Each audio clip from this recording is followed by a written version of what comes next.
E a gente segue aqui com as notícias da metrópole de Campinas, porque a Secretaria Municipal de Saúde confirmou a segunda morte por dengue em 2023 aqui na cidade. A vítima é uma mulher de 67 anos que morreu no dia 15 de junho em um hospital público aqui da cidade. Ela era moradora da área de abrangência do Centro de Saúde Vista Alegre, região sudoeste aqui de Campinas. Entre o início de 2023 e o dia 21 de junho, foram confirmados 8.982 casos de dengue. No dia 12 de abril, a Secretaria de Saúde divulgou que a cidade está em epidemia da doença. Então, as pessoas que apresentarem uma febre associada a dores de cabeça ou no corpo ou atrás dos olhos, além de manchas vermelhas, vômitos ou dor abdominal, devem procurar o serviço de saúde para avaliação. Entre as medidas para evitar a reprodução do inseto estão evitar acúmulo de água em latas, pneus, outros objetos. Vasos de plantas devem ter a água trocada a cada 2 dias. É importante também vedar a caixa d'água e os vasos sanitários que não estão sendo utilizados devem ficar fechados. Meio-dia mais 20 minutos, vamos para as notícias do Legislativo, porque ontem foi dia da 39ª reunião ordinária e os vereadores aprovaram, em primeira análise, o projeto de lei da vereadora Débora Palermo, que cria a Frente de Inibição ao Assédio nos órgãos da administração direta e indireta aqui em Campinas. A gente lembra que no ano passado a parlamentar criou essa proposta para o Legislativo, no período em que presidiu aqui a Casa de Leis, e agora ela pretende desenvolver pelo município ações preventivas de conscientização, orientação, visando ao enfrentamento do assédio. Nós instalamos aqui na casa, na Câmara, e levamos agora para a administração direta e indireta para inibir todo tipo de assédio, moral, sexual, discriminação no ambiente de trabalho, porque é inadmissível que pessoas, principalmente as mulheres, continuem sofrendo essas violências no ambiente de trabalho. A parlamentar ainda salienta que o objetivo do projeto, então, é inibir o assédio sexual, moral, todo tipo de assédio que ocorre no ambiente de trabalho, tanto na prefeitura quanto nas autarquias municipais. Eu sempre falo que a prevenção é o melhor caminho. Então, nós vamos, a proposta do projeto é essa, é a prevenção, conscientização e depois também, confirmado o assédio, então, receber esse assédio e tomar todas as medidas em favor da pessoa que sofreu essa violência. Mas a prevenção e a conscientização constantes, eu acho que é o caminho para inibir essa prática que insiste em permanecer na nossa sociedade. E a gente segue na 39ª reunião ordinária porque os vereadores também aprovaram, em primeira análise, projeto de lei de autoria do vereador Igor Diego, que institui a Medalha da Defesa Civil do município de Campinas. A ideia surgiu, Mirna, porque Campinas foi a segunda cidade mais afetada, neste ano, pelos desastres naturais e pela chuva. A primeira foi a região do litoral norte, ali São Sebastião, e depois a região de Campinas. Aqui tivemos muitos incidentes, como 8 pontes, por exemplo, que precisam de reparo, várias passarelas e muitas pessoas desabrigadas, precisando de ajuda. E nesse período eu pude ver o apoio dessas pessoas do terceiro setor, empresários, pessoas comuns, ajudando a Defesa Civil, até outras secretarias também. Então, nada mais justo que a Defesa Civil possa ter em lei garantido uma medalha para essas pessoas, para que sirvam de exemplo para outros empresários, que sirvam de exemplo para outras pessoas, também colaborar, e o trabalho da Defesa Civil é um trabalho sistêmico. Então, às vezes, a Guarda Municipal, a Polícia Militar, outras secretarias, sociedade civil, possam receber esse prêmio também, como forma de incentivo e que outras pessoas também possam seguir o mesmo. Lembrando que os dois projetos, tanto da vereadora Débora Palermo quanto do vereador Igor Diego, vão passar ainda por uma discussão e votação em segunda análise aqui no plenário. Se forem aprovados, eles vão para a sanção do prefeito para se tornar lei aqui no município. Quer assistir na íntegra a 39ª reunião ordinária com todas as discussões e votações? É só acessar o YouTube da TV Câmara Campinas, tem uma aba lá escrito ao vivo, você clica e acha a reunião ordinária e aí você pode acompanhar as mais de 2 horas de duração. A gente segue aqui com as notícias do Legislativo porque o vereador Gustavo Peta elaborou um projeto de lei instituindo a política municipal apito final contra o racismo nos estádios e nas arenas esportivas aqui de Campinas. A proposta busca enfrentar a conduta criminosa com medidas concretas de antirracismo. Tornar os estádios e arenas esportivas de Campinas em lugares acolhedores para toda a comunidade que frequenta esses espaços é o objetivo do projeto de lei que institui a política municipal apito final contra o racismo, do vereador Gustavo Peta. Episódios racistas têm ocorrido de forma recorrente no mundo esportivo. O caso de Vinícius Júnior é um exemplo. Recentemente, o racismo escancarado, sofrido em forma de perseguição contra o jogador em partidas de futebol realizadas na Espanha, o tornaram símbolo de resistência e reforçaram a necessidade da criação de uma política de incentivo ao respeito. Por isso, a proposta busca enfrentar a conduta criminosa com medidas concretas de antirracismo. Uma delas é a criação do Protocolo de Combate ao Racismo, que deverá ser aplicado em jogos profissionais e também amadores. Nesse caso, as autoridades esportivas de eventos realizados na cidade serão obrigadas a seguir um rito que ajudará o poder público a não consentir com práticas racistas. Então nós queremos que o município tenha uma política para impedir que isso continue ocorrendo. Então são várias as formas, né? Nós até apelidamos a lei como a Lei Vinícius Júnior, que é exatamente o atleta que se levantou contra isso nos gramados da Espanha. Então a lei prevê diversas medidas informativas, educativas, de comunicação nos espaços esportivos da cidade. Outra medida determinada pelo projeto do vereador é a interrupção da partida em caso de manifestação racista por qualquer pessoa presente nos estádios ou arenas esportivas do município. O jogo pode ser interrompido por um tempo até que a situação se resolva, as autoridades policiais sejam avisadas, as autoridades públicas também, ou até interrompido, caso a atividade criminosa continue acontecendo de forma reiterada. Não fica restrita a modalidades, é a atividade esportiva, porque é uma atividade que a grande riqueza dela é a diversidade, é você ter pessoas diferentes, de origens diferentes, praticando o mesmo esporte, essa integração que é uma das coisas mais ricas do esporte e que muitas vezes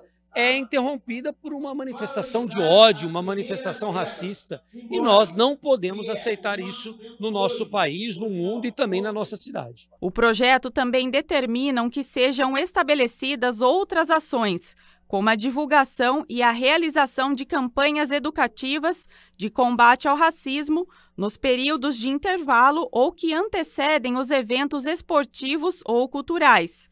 A norma estabelece ainda que sejam feitas a divulgação dos canais oficiais de denúncia contra o crime e das políticas públicas voltadas para o atendimento às vítimas das condutas de racismo. A partir do momento em que você ignora um ato racista ou que você não toma nenhuma atitude contra o ato racista, você está na prática normalizando o racismo. Então, o que a gente quer com essa lei é criar uma cultura antirracista.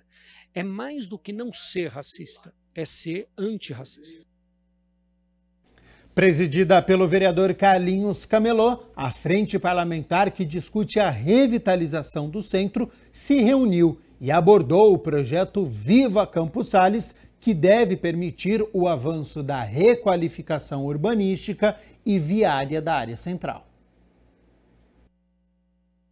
O vereador Carlinhos Camelô, que criou a Frente Parlamentar da Revitalização do Centro de Campinas, realizou a terceira reunião neste ano e abriu dizendo diretamente aos permissionários presentes no plenário que sabe sobre as dificuldades que estão sendo enfrentadas durante este período de obras. Sabemos a dificuldade que estão passando as pessoas, o transtorno que nós estamos tendo ali na Campos Sales ali, mas também sabemos que pós a obra ali concluída, nós teremos ali um local de convívio, um local de arquitetônico para nossa cidade ali, que vai contribuir bastante e vai mudar a cara da Campos Sales. O presidente da INDEC, Vinícius Riveretti, atualizou o panorama das obras de revitalização. E dizer que o desafio continua, né? Nós já estamos no mês de junho,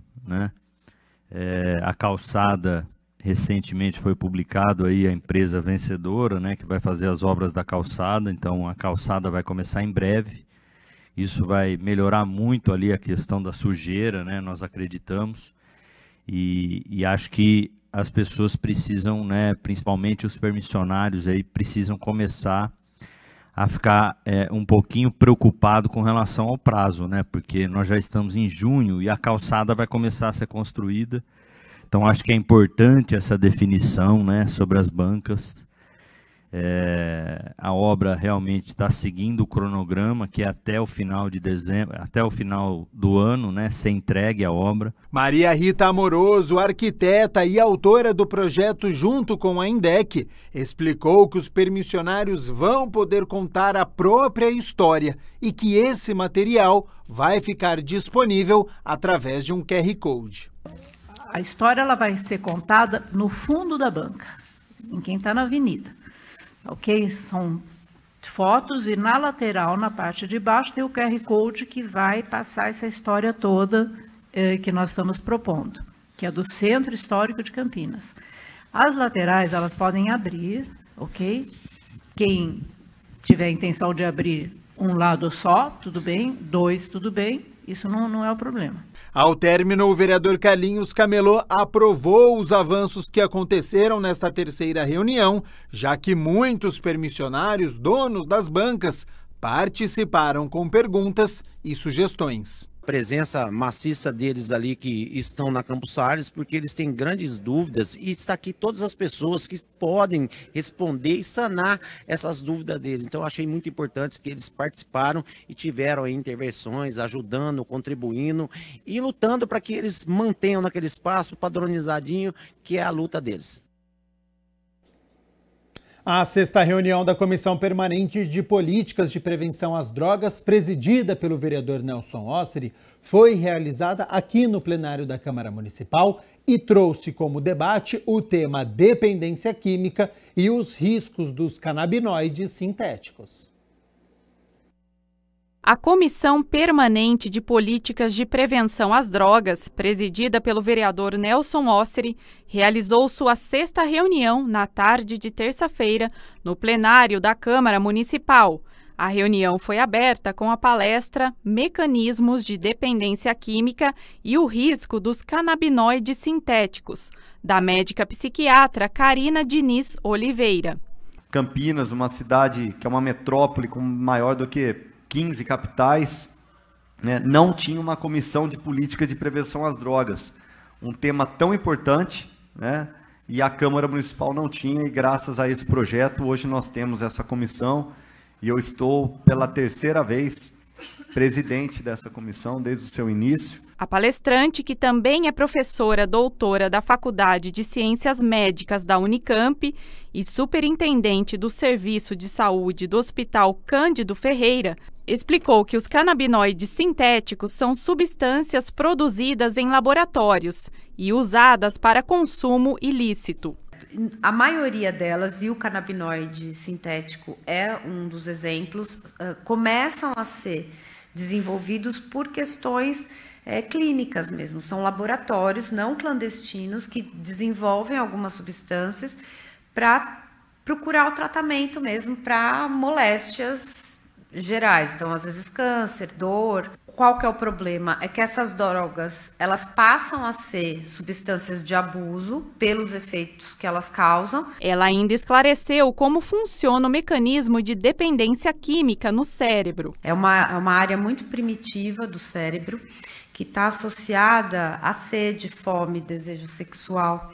Então, há funções que não precisam de grandes conexões neuronais, não precisam de inteligência, né? A parte mais central do cérebro. E é nessa parte que estão os receptores dopaminérgicos, né, da substância, que faz com que a droga tenha essa importância na vida do indivíduo.